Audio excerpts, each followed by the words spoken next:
하나님과 동행하는 새벽기도회 달라스 임마누엘 교회 권성철 목사입니다. 오늘도 하나님과 동행하며 풍성함을 누리시는 저와 여러분이 되시길 주님의 이름으로 축복합니다. 오늘 말씀은 시편 120편 1절에서 7절까지의 말씀입니다. 내가 환난 중에 여호와께 부르짖었더니 내게 응답하셨도다. 여호와여, 거짓된 입술과 속이는 혀에서 내 생명을 건져 주소서. 너 속이는 혀여, 무엇을 내게 주며 무엇을 내게 더할꼬. 장사의 날카로운 화살과 로뎀나무 숯불이로다. 매색에 머물며 계달의 장막 중에 머무는 것이 내게 화로다. 내가 화평을 미워하는 자들과 함께 오래 거주하였도다. 나는 화평을 원할지라도 내가 말할 때에 그들은 싸우려 하는도다. 아멘. 하나님의 말씀입니다. 오늘 2025년도 1월 1일 새해 첫날입니다. 새해 첫날도 하나님의 말씀으로 시작하셔서 말씀의 능력을 늘 경험하실 수 있는 우리 임마누엘 가족들 되시길 축복합니다. 사람들은 답답한 일상을 벗어나서 가끔씩 새로운 세상을 꿈꾸기도 하고 새로운 세상으로 며칠씩 떠나려는 생각을 하기도 합니다. 여행이 우리에게 좋은 것은 똑같은 사람을 만나고 똑같은 삶을 대하고 똑같은 문제를 같은 방식으로 바라보는 것에서 한 걸음 떨어져 상황을 보도록 해주기 때문입니다. 비슷한 상황에서 같은 문제에 매여 살다 보면 제 아무리 똑똑하고 의지가 있는 사람이라도 그 문제를 해결하기란 쉽지가 않습니다. 하지만 시각을 바꾸고 잠깐 쉬었다 오면 어쩌면 쉽게 그 문제가 풀릴 수 있다는 것이죠. 그래서 여행은 아주 좋은 약이 될 수 있는 겁니다. 오늘 우리가 읽은 시편의 시인의 저자도 하나님께서 우리에게 주신 새로운 시각으로 세상을 바라보려고 성전으로 향하고 있습니다. 시편 120편부터 134편까지는 표제어가 모두 동일합니다. 성전에 올라가는 노래입니다. 요즘은 마음만 먹으면 언제든지 성전, 교회에 올라올 수 있습니다. 원하기만 하면 성전에 출입할 수 있죠. 하지만 그 옛날 시인이 이 시를 기록할 때만 하더라도 성전은 그렇게 마음대로 올라올 수 있는 곳이 아니었습니다. 일단은 지리적으로, 거리적으로 멀었습니다.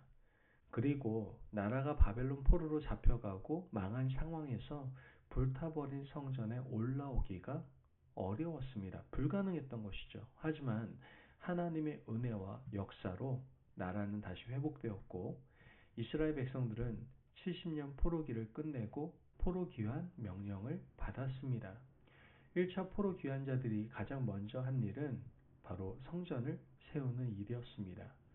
성전을 세우고 성전에 출입할 수 있게 되었습니다. 그때 성전으로 올라가는 이스라엘 백성들 얼마나 행복했을까요? 포로 생활에 지쳤던 영혼들이 다시 성전으로 올라가는 그 시간이 얼마나 행복하고 즐거웠을까요?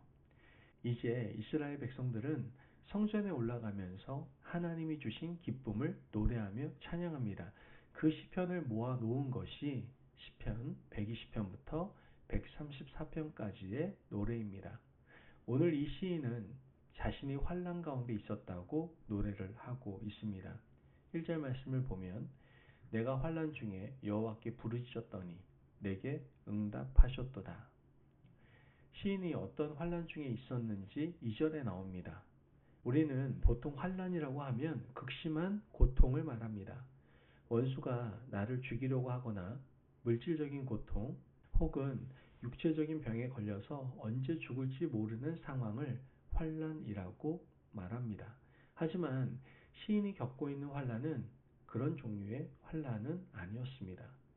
2절 말씀을 보면 여호와여, 거짓된 입술과 속이는 혀에서 내 생명을 건져 주소서. 거짓된 입술과 속이는 혀들 속에 살고 있는 것이 시인에게는 환난이었던 겁니다. 세상 사람들과 함께 어울려 살아가다 보면 거짓된 입술과 속이는 혀는 매일 경험할 수밖에 없는 일상입니다. 하나님을 믿지 않고 하나님 없이 살아가는 사람들은 항상 거짓된 입술과 속이는 혀를 우리에게 보여주지 않습니까? 진실을 말하는 사람이 거의 없을 정도로 그들은 자기 유익을 위해서 살아갑니다. 세상의 삶의 법칙이 거짓된 입술과 속이는 혀라고 말할 수 있죠. 우리는 그 속에서 속고 속이며 진실과 의리 없는 곳에서 당하고 실망하며 살아가게 되는 겁니다. 시인은 어쩌면 굉장히 순진한 사람이었을지도 모르겠습니다. 세상을 낙관적으로 살아서 모두 내 마음 같을 것이라고 생각했을지도 모릅니다. 그런데 살아보니까 그렇지 않았던 겁니다. 사람들은 마음속에 칼을 품고 살아갑니다. 사람들은 입으로는 좋은 말을 하고 얼굴은 천사의 모습을 하고 있지만 뒷모습은 악마의 얼굴이고 입술에는 속이는 혀를 가지고 날카로운 칼로 사람들을 찌르며 살아가고 있었던 겁니다. 시인은 여러 번 찔렸고 여러 번 속임을 당했습니다. 이제는 그 속임 가운데 지치고 힘들었던 삶을 환난이라고 표현하고 있는 겁니다. 그래서 하나님 앞에서 말합니다. 이제는 저는 더 이상 이런 세상에 당하고만 살 수 없습니다. 하나님의 성전에 올라가서 나의 환난을 주님께 털어놓고 싶습니다. 이렇게 고백하고 발걸음을 하나님 앞에 옮기고 있는 겁니다. 시인이 살았던 삶의 현장을 이렇게 표현하고 있습니다. 5절 말씀을 보면 매색에 머물며 계달의 장막 중에 머무는 것이 내게 화로다. 매색과 계달의 장막이라고 표현된 곳은 이방인들이 모여 사는 곳입니다. 그곳에 모여 사는 것이 시인에게는 화라는 것을 스스로 깨달았던 겁니다. 하나님 없는 사람들이 살아가는 그곳이 복이 아니라 화라는 것을 깨달았던 것이죠. 어쩌면 시인도 여러 사람들과 모여서 돈과 명예, 권력을 쫓아갔을지도 모릅니다. 자신도 일확천금을 노리며 세상 사람들처럼 매색과 계달의 장막으로 달려갔을 겁니다. 하지만 시인은 곧 깨달았습니다. 그곳에 사는 것이 복이 아니라 화라는 사실을 깨달았던 것이죠. 비록 시간이 지났지만 그것을 깨닫는 것이 얼마나 다행입니까? 평생 깨닫지 못하고 사는 사람들도 많이 있습니다. 아브라함의 조카 롯이 그랬지 않습니까? 롯은 삼촌의 사랑을 버리고 하나님 주신 약속의 땅을 떠나서 소돔 땅으로 가버렸습니다. 그곳에서 롯은 부귀와 영화와 물질을 쫓아 살았죠. 삼촌의 중보기도와 하나님의 사랑과 긍휼에 힘입어서 그곳을 탈출할 기회를 얻게 됩니다. 하지만 롯의 아내는 끝까지 그곳을 그리워하다가 소금 기둥이 되고 말았죠.